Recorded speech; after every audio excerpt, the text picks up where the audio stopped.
Let us go and talk to one of the greats, Paddy Cullivan. He's coming to Dalkey. He's got a brilliant show about Wolfe Tone. This is all about the economics of Wolfe Tone, but I'll also ask him what it's like to actually survive as a musician, working off his own bat.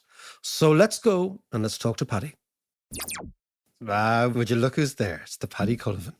How are you doing, Meow Sagosha?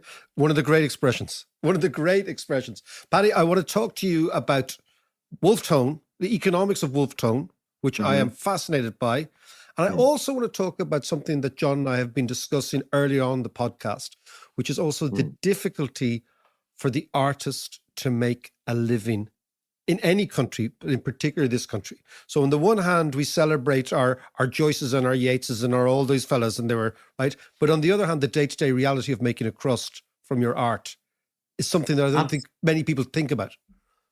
Well, absolutely. I mean, everything is taking a punt, David. You know yourself, you book a show, you book a room, and the aim is to get bums on seats. That's it. And that's what you're doing the whole time. I would say that I would put as much effort into promotion as I would into actually performing or writing shows and stuff like that. And that's why you need outlets and conduit. And the problem with Ireland is, well, is we have a kind of a gatekeeping element. You know, you have old media, you have the national broadcaster, and you have, let's say, the broadsheets. But then you have new media and social media. I do all my promotion on new media and social media and podcasts. I have to, because I just don't have the outlet elsewhere. I'm no offense to Mattress Mick, but, you know, there was a whole 2-minute feature on Mattress Mick, the musical, on the 6-1 News the other night, and he sold out the Liberty Hall Theatre. I have a Michael Collins show in the Liberty Hall Theatre on August 19th, and I've got to sell that without the 6-1 News. So, you know, so it's an eternal struggle. That's one of the elements of it. And that all takes money. That all takes an awful lot of hours of spade work and all of that type of thing. And it also, you know, this is not to say that all art is great and all art deserves an audience, and all art deserves to be eulogized. No, absolutely. Yeah. But mine does. There we go. You're dead right, Paddy. Okay, so Paddy, okay, we're going to park them. We're going to come back to that in a second. I want to come back to the show you're bringing to Dalkey. I am so delighted, but you're also bringing it around. You've been bringing it around the country. You're still on tour with it on Tone. Okay. This is Wolfe Tone, and absolutely fascinating. So for non-Irish audiences, we're talking about the American Revolution, the French Revolution, liberty, fraternity, equality, all those huge issues. Tone might not necessarily be a name that you know straight away, but he's up there with the greats. He's up there with the founding fathers in the United States. He's up there with Hamilton. He's up there with Washington, all these geezers. He might even be up there with Talleyrand. He might have been up with also wonderful Napoleonic characters. Tell me about Wolfe Tone and the show. Well, the show is The Murder of Wolfe Tone, but I'll get into that later on. Wolfe Tone himself is an amazing character. He's born in 1763 in Dublin, but he's a middle-class Protestant. This is the era of the Protestant ascendancy. This is where the penal laws are in effect. Catholics, they can't vote, they can't bear arms, they can't own property, any of this stuff. It's apartheid by any other name. But also Presbyterians can't do that. And that's why a lot of Presbyterians leave the country and become the future presidents of America and run that American Revolution. But the world Tone is born into means he has the social access of a Protestant, but he's Huguenot descent. His dad's a coachmaker. He's middle class. He's not. They're renters. They rent out in Kildare from the Wolfe family. In fact, Tone is named after the landlord, Theobald Wolfe, which, you know, it's funny the similarities with today. That's the least you'd have to do to get security and tenure in Ireland today. But it's a tradition. They name the firstborn. The Wolfes and the Tones get on very well. But he grows up, he goes to Trinity, he's allowed to do that. He studies law for 2 years. But right across the road is the Parliament of Ireland, College Green. This is 300 ascendancy guys descended from Cromwellian soldiers. They own everything, they run everything. They don't even have to be elected. And, you know, they're so ineffectual, in fact, that after the Act of Union 1806, they're taken over by a bank. Not the last Irish Parliament to be taken over by a bank, as we remember in recent times. So this is all going on, right? The American Revolution breaks out in 1776. A lot of it's to do with trade. Remember, absolutely. Within the British Empire, there is no free trade for the colonies, and Ireland's considered the same way. So if Arthur Guinness wants to export 100 barrels of Guinness to Boston, it first has to go to Liverpool, where he pays a massive tariff himself. Then the Bostonians have to pay a massive tariff to get the Guinness. And all that money goes to George III, the big kahuna, who's a god on earth. We're all his serfs, after whom the Georgian period is named. And he can fight his resource wars with that. So this is going on. The revolution breaks out. Ireland empties of troops. Now, at the moment, there's a kind of a liberal element in the Parliament under Henry Grattan. They never hold power, but they all head down 1779 outside College Green, says, you've no troops in Ireland to defend against the French, who are now siding with the Americans in the Revolutionary War. They can invade at any moment. We will defend Ireland for you, King George, if you give us free trade. And his back is against the wall. He has to do it. So from 1782 to 1801, Ireland experiences a massive boom of free trade, the first Celtic tiger, roads, bridges. Every city you know in Ireland is built. The Georgian period, the mansions. Absolutely. Dublin is built. Everything that we know about Dublin is built then. Yeah. Harbours, roads, the straight roads you know in Ireland that still haven't been improved. Some of the roads in Sligo, I call them the Grattan roads. But in the midst of this amazing boom, of course, 75% of the country is still under the penal laws. They can't benefit from it. And along comes in early 1790s, the David McWilliams of his day. Anna here. Cribbing and moaning, standing on the sidelines. I don't know why he doesn't just commit suicide. Who is he? Theobald Wolfe Tone. He's left the law and he started writing these amazing pamphlets, which are bestsellers at the time. He's become secretary of the Catholic Association, even though he's a prod. And he says, I've never met a Catholic, but they deserve all the rights that everybody else has. I'm telling you, John, Wolfe Tone is an extraordinary I didn't know that bit about him. That's bizarre. He's also a Freemason. Right. Also, can I just tell you the Freemason, just to anchor this whole, so Freemasonry, there is a lodge in Paris called the 30th Lodge. And in the 30th Lodge are two extraordinary economists, one guy called Consordet and another guy called Quesnay, right? And these guys are sitting there, Freemasons, and they are making the case for economic liberalism, social liberalism, political liberalism, and religious liberalism, all in the one umbrella, right? This is a philosophical movement. It's an anti-monarchist, anti-royalist, liberalizing movement. It comes from the Freemasons. We always talk about the spread of ideas, right? The mechanism, as Paddy said, where all ideas are transferred is the pamphlet. This is the most revolutionary, incendiary piece of paper. Yeah. Usually 1 or 2 pages, right? But it's the Freemasons who end up bringing it to Ireland via the French Revolutionary. And the interesting thing is most of the American revolutions are also Freemasons. So it's also like a parallel universe. And the other way we do this in Dalkey, in the Freemason house. Yes, because everybody goes against the Freemasons and says they're awful and they're a secret society and they're against Catholics and And they wear dodgy breeches and things like that. But they were, in their day, Paddy, with Tone and with all these guys, they were a serious intellectual force. Absolutely. And I knew you were a Freemason when I saw you walking around with a protractor and a set square in the middle of Main Street. But no, but you see, this is what Tone is about. He's about questioning the very thing that's going on. And he brilliantly turns around and he says, you know, this revolution, economic revolution you had in 1782, you know, while at one stroke doubled the value of every boroughmonger in the kingdom, you still left 3/4 of our countrymen, Catholics, slaves as you found them. And you see, all these guys, Oliver Bond, Napper Tandy, who, by the way, he was an older guy, but he had protested the moving of the customs house down to where James Gandon had it, from where the Clarence Hotel is. He thought that would kill the business of the city of Dublin. So it's very similar to now again. But all these guys are middle class, they're mercantilist, and they're not socialists. What they're saying is, make everybody equal. It's good for business. Why cripple your own markets by not allowing the majority of people to partake in them? You know, float all boats. It's very much an egalitarian thing. It comes from the writings of Tom Paine, who believe, you know, you got to get rid of this whole monarchy idea and the idea of a godhead, and we're all just spinning around serving this guy. And of course, Tone started calling these guys the men of no property. He says, our independence must be had at all hads from Britain. If the men of no property will not support us, they must fall. We must support ourselves by the aid of that numerous and respectable class of community, the men of no property. Remember, the world of the 1780s and 90s in Ireland is Klaus Schwab's dream. You will own nothing and you will be happy. And of course, by men and no property, he's talking about the Catholics back then. Today, it's anyone under 40 or 45. Irrespective of religion, or 50, or 50. Yeah, or probably 50 at this point, you know? So Paddy, the show is about this extraordinary character. Just very briefly, take us up to the United Ireland Revolution, Rebellion, and how Tone gets captured. I think off Tory Island, he gets captured in Donegal, doesn't he? Yeah, well, it's an amazing story. Effectively, the United Irishmen are formed. These are egalitarians. Their leadership are all Protestants. They're all Presbyterians. Remember, Irish Republican is invented by Protestant Presbyterians, which is why this history has been so pressed for so long. Up in Belfast in 1791, there's a Bastille Day parade, and it's all Protestant Presbyterians. The Orange Order isn't formed till 1795 to try and counteract a lot of this stuff.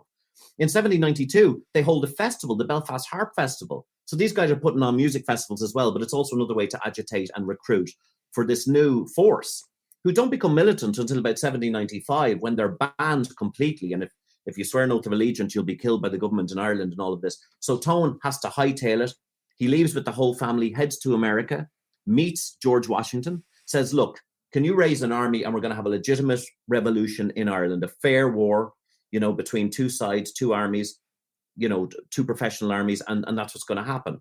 Now, Washington, they're just over the revolution. Yeah, they haven't the stomach for it. Have the stomach for it, but also Tone doesn't like American republicanism. You still can't even vote if you own property over there. So he says, oh, you got it all wrong. So in 1796, he heads to Paris, where he meets the Directory there. And they say, yes, we're on. Because remember, since the French Revolution, everyone in the world has declared war on France. Yes. So in 1796... That is, again, one of the things we don't learn so much is that the French Revolution, basically you have a civil war in France at the same time as the revolutions are trying to fight Britain, Prussia, Austria-Hungary, all the various Italian states. It's an attack on an idea. It was the idea of liberty that freaked them out. And all the monarchists were trying to destroy the flame of the idea that, you know what, maybe people are equal. Indeed. And you see, when Tone gets there, he says, look, can you help me out? So in December 1796, a force of 15,000 men sail into Bantry Bay. Now, the myth is that the weather was so bad they couldn't land. But actually, a guy on the boat called Grouchy said, no, we won't land till the main guy gets here. 5 days they wait in calm weather, and then they have to sail once the weather gets terrible. It's the closest Ireland came to being invaded. Had those 15,000 French soldiers invaded, Ireland would be different. You'd have a bistro in every Irish town today instead of a Supermax. You would have decent wine instead of Blue Nun in the 80s. You know those places in Leeson Street in the 80s where your head was crippled by terrible wine. Yeah, absolutely. No, we would have had a great French egalitarian society. Now, forget about that. And we'd have had a municipal swimming pool in every place. We'd have had all sorts. Yeah. Some roads. We protest about, retiring. Pensions. Yeah. The Gilets jaunes. Every roundabout would be full of fellas in yellow high-vis. Yeah, yellow high-vis, but they'd be doing some work. So, we would have had better breakfast rolls as well. Much more a bit of a baguettes with the whole thing, be speaking French, the whole thing. Yeah, you wouldn't be shoveling sausages into them and rashers and all of that. No, exactly. No. But anyway, it would have been a better world. But anyway, that fails, unfortunately. And in 1797, the government realised how close they came, and a reign of terror breaks out. They just massacre thousands of people across Ireland, whether they're Indian Irishmen or not. So by May 1798, the rebellion breaks out while Tone is still in Paris. It's terribly disorganized. Remember, the right to bear arms is so important in America to this day because you couldn't have weapons. In Ireland at that point, the two sides, one side has pikes fighting against professional armies who can reload 3 times in a minute. So you're medieval against modern warfare. And yet in Wexford, there's a massive war between forces of 20,000 and 35,000. In the whole rebellion, 30,000 people die. Tone is watching this on the sidelines over in France. He meets Napoleon, who is now the leader, and says, look, can you help me? And so 3 missions are sent to Ireland. One gets through under Humbert in August in Mayo, which is an amazing story of 2 weeks. I'll do a whole other show on that. He wreaks havoc all over the place, crosses the Shannon, almost gets to Dublin. But Tone comes on the 3rd mission, is captured off Tory Island by a far superior force, is brought to Dublin, put on trial on November 10th and set to be executed November 12th at 1 p.m. on Monday outside Green Street, death by hanging. And that's the culmination of the show. Well, the culmination is, unfortunately, it's about what really happened. So there are court cases pending. Wolfe Tone, a lot of people say, he knew he was going to die. He accepted his death. No, there was guys working for him all the time. John Philpott Curran, his legal team, at 11 o'clock in the morning on Monday, they head in to the forecourt saying his trial was illegal. It was a court-martial. He's a French officer. You can't kill this guy. He could be swapped for a prisoner on the British side. The judge agrees, a man who I believe may be Wolfe Tone's father. He sends up habeas corpus to get Wolfe Tone out of the prison for a new trial. The guy turns him down. William Sandys, his jailer. Second time he's asked for habeas corpus.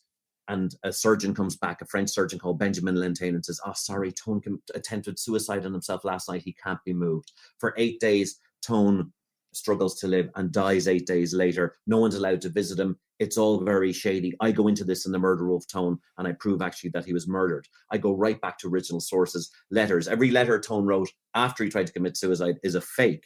In fact, the handwriting is completely different. His handwriting improves after he tries to slit his throat, supposedly.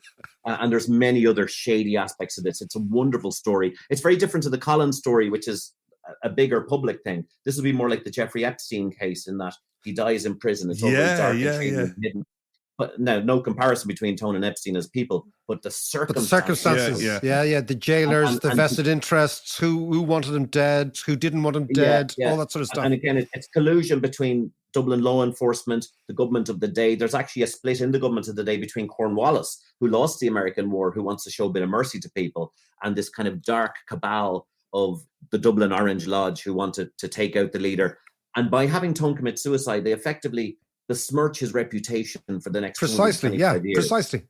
And what I do is I show that how even academic historians, I have a song on the show called Both Sides Now about Dublin academic historians who've, they've backed up this thing in order to kind of belittle his achievements.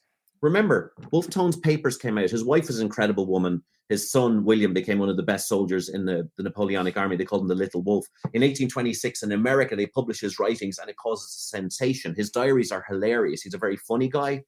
But actually, the Duke of Wellington reviews the thing, and he says... No way. The Duke of Wellington reviewed it? The Duke of Wellington, Arthur Wellesley, reviewed it. The man who won Waterloo. And he says, what Tone achieved was an achievement of genius. And... it just shows how well revered he was by his enemies. And that's why...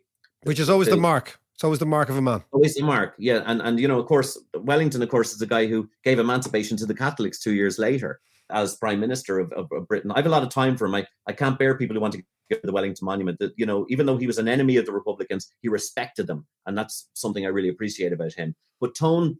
They've tried to besmirch his reputation ever since, but he's an amazing guy. He's like, there was a lot of drinking, there was a lot of fun, there was a lot of carousing and womanizing. He even tells us how to deal with each other on social media. He's arguing with a bunch of fellas up in Belfast during the festival. He says, more and more, I'm seeing the futility of arguing over wine. And the way he writes as well, he's like somebody from today. His syntax is very modern. It's very cool. And it's funny then, his last statements in prison that they give us are all these kind of Shakespearean, alas, Yorick, I knew him well. I am but a bad anatomist and all this kind of stuff. It's all rubbish. Of course it's rubbish. It's different to the Collins story. You've seen the Collins story. The Collins story is great. I even go to the newspapers, which, as I always say with the newspapers, they're so fake. The rubbish they come out with is so bad, they could be a newspaper from today. No names. As a man who writes from one of them. Well, here's one last thing. One of the newspapers says that the razor that Tone used to attempt suicide on his throat, which is a counterintuitive thing for somebody to do anyway, was left there by his brother 6 weeks before, who'd been executed after he was captured with Humbert. So somehow Matthew Tone was like the Fergus Gibson red top psychic of his day and knew his brother would be in the cell 6 weeks in that very place at that very time. And funny enough, all these guys who jailed him were mad collectors. The jailers of Dublin and the chief of police, they were all collectors of memorabilia. They all kept everything. So where's the razor? It's like Michael Collins' rifle. Can't be found anywhere. It'd be worth millions today. And yet the razor has never turned up. And this, to me, makes it ultimately suspect. Paddy, that the show is on Sunday at Dalkey. Obviously, we'll give the website. I can't wait for it. Before you go, I just want to come back briefly to this idea of the difficulty of the artist, the musician, making a crust here. I don't think, again, people understand just how almost impossible that life choice is for people. I mean, you can play, you can sing, you can write music and do all this stuff. Well, I've been doing it for 25 years now, David, and somehow survived. But it's interesting. You have to do 10 different things. As you know, if you're self-employed, you have to do 10 different things. So I do voiceovers, I have the band, I have these shows. The funny thing is, when I kind of stopped doing the national broadcaster and things like that and went into these shows, there was almost a reaction in Ireland. And that's an issue in this country as well. In America, generally, you can do a lot of different things. You can be a jack of all trades. Yeah. In Ireland, somebody decided, Paddy Cullivan, you're the music guy in the Late Late, and that's it. Why are you doing these old history shows? What's wrong with you? Can't you just be happy with your lot? And this is the problem. You're not allowed to deviate from anything, or especially start questioning someone, stay in your own lane. I'm questioning a lot of academic history, and they're not happy about it. But unfortunately, I had an academic historian email me and say, Paddy, since I saw one of your shows, I'm rethinking how I research history. Because what we've done for years is actually just read 2 books by fellas we respect, cross notes and go, that's the history. Unfortunately, they didn't go back to source material, which I did. And of course, once you do, you find out all sorts of new things and revelatory things. But this is the problem in Ireland. It's like, you've got to stay in your own lane, and then it's exposure. It's, who decides what the great art is? How is it shown and all of that? Who's the gatekeeper? Yeah. Yeah, but that's what's brilliant about your podcast and things like that. I'm sure you've noticed since you started doing it that it's far easier to connect with audiences. It's far easier, I have found, to build an audience now that we have this alternative route of doing so. And, that's at least 50% of the work, I have to say. But it is very tough to do, especially since COVID. I think there was a bit more of an understanding since COVID, by the way, by the government about what really goes into it. I don't think they knew at all what was happening beforehand. So I think there was a little bit of a learning curve. But, whether this universal basic income thing or any of these type of things are going to help, I certainly think it helps people produce more. Now they know they have a roof over their head. Yeah, and stuff like that. Stands to reason, doesn't it? They can pay the bills. And again, I suppose it's a bit like the Wolfe Tone Oliver Bond idea. If we give everybody a little, they're going to spend a bit. They're going to pay a bit of tax. They're going to do this instead of just being serfs and slaves and worrying about where the next roof of their head is going to be. So, all of these things play into art is a business like any other. And I think that, it should be respected as a business like any other, because as you've written as well, it makes an incredible amount of money. People don't come to Ireland for the banking. Well, some people do, but we don't know who they are.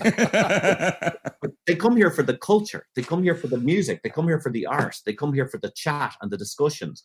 They do not come here for something they can get everywhere else. Ireland's unique in being that cultural powerhouse. I will never say the word punching above our weight. I can't bear that phrase, as if we're the size of Rockall and not mainland England. But, at the same time, we do have this incredible culture. We have to take care of it. Paddy, we'll leave it there and I'll talk to you in Dalkey. And listen, the show is on where and when? The show is everywhere. I'm going to be doing the Wolfe Tone show all throughout the year. So go to paddycullivan.com to links for all tickets. Dalkey Book Festival, the Taylor's Hall around that weekend is going to be amazing, because Bloomsday is also Wolfe Tone weekend. That's when everybody goes to Bodenstown. He was born on the 20th of June. But I'm also bringing the Michael Collins show to the Liberty Hall Theatre on August 19th around the anniversary. And anybody who hasn't seen that, come and see that show. As you've seen the show, David. It's great. It's great. It's brilliant. I think the one thing you said to me is, this isn't about Michael Collins at all, is it?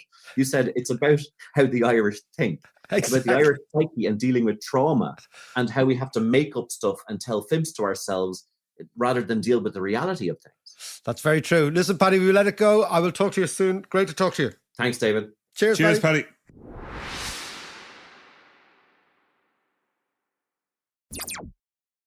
Paddy is just great mileage, isn't he? It's great fun. That show sounds great. brilliant. He's great company as well. I saw yes, he is, yeah. I saw the Michael Collins one, which is brilliant. I haven't seen the Wolfe Tone one, but he's performing that in Dalkey, yes, which is brilliant. Because actually, what I love about the Dalkey Book Festival, amongst many things, is you do have the high flyers like the Tom Hanks and the Bonos and all these Brian Coxes of this world, yeah. All these fellas coming in, jetting in as they do. But you also have loads of smaller shows, which actually normally they're the real surprise ones. Yeah, well, I suppose that's the whole idea of a festival is to try and give a little bit for everyone.